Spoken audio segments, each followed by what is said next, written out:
Debunkers like to compare the static equivalent pressure with that exerted by an astronaut. Here we have an Apollo astronaut with interesting visor reflections. Unless the astronaut is a midget or a scale model, we can assume him to have a mass of 120 kilograms, giving him a weight of about 200 newtons.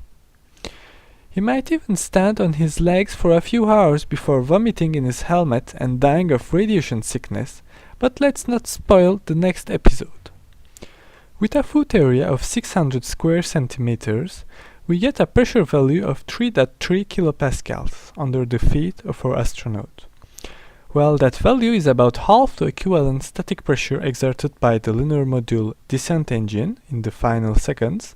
Let's recall that the lunar module engine is an engine that produces a kinetic power of just 17.7 million watts.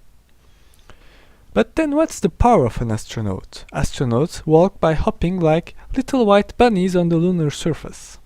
As you can see, they jump 5 to 10 centimeters. Apparently, low gravity conditions induce expression of rabbit genes. A quick computation shows that a 10 centimeter jump has a peak gravitational potential energy of 20 joule, which dissipates on landing in about, say, 150 milliseconds, as can be seen from the video or by estimating the speed of fall and the depth of penetration. That computes to about 2000 watts per square meter power density on 2 feet. For single feet, double that figure. Those 2 kilowatts are nowhere near or 10 megawatts per square meter, and yet that power level apparently leaves quite unmistakable signs in the lunar dust. I wonder why the lunar module descent engine can't do the same. Another line of hand-waving that sites like Clavius like to invoke against the expectation of a sizable hole under the lunar module is the fact that the vertical short takeoff and landing crafts like the various Harrier models do not routinely leave blast craters when taking off.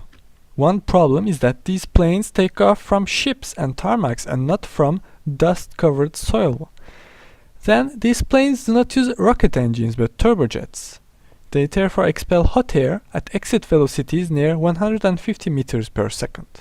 That translates to a power density of 2 megawatts per square meter, quite a bit less than our 10 megawatt per square meter figure.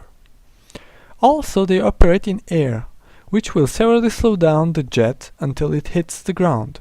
Still, these jets are powerful and they do produce ground erosion. Here is a NASA technical memorandum that says, quote, "Ground and surface erosion caused by hot gases can require specially prepared operating pads which can alter mission effectiveness and restrict vertical liftoffs such that some amount of forward roll is required for takeoff, or by making it necessary to start the lift engines during the takeoff run. The exhaust gases can also overheat aircraft tires, wheel structures, and fuselage skin."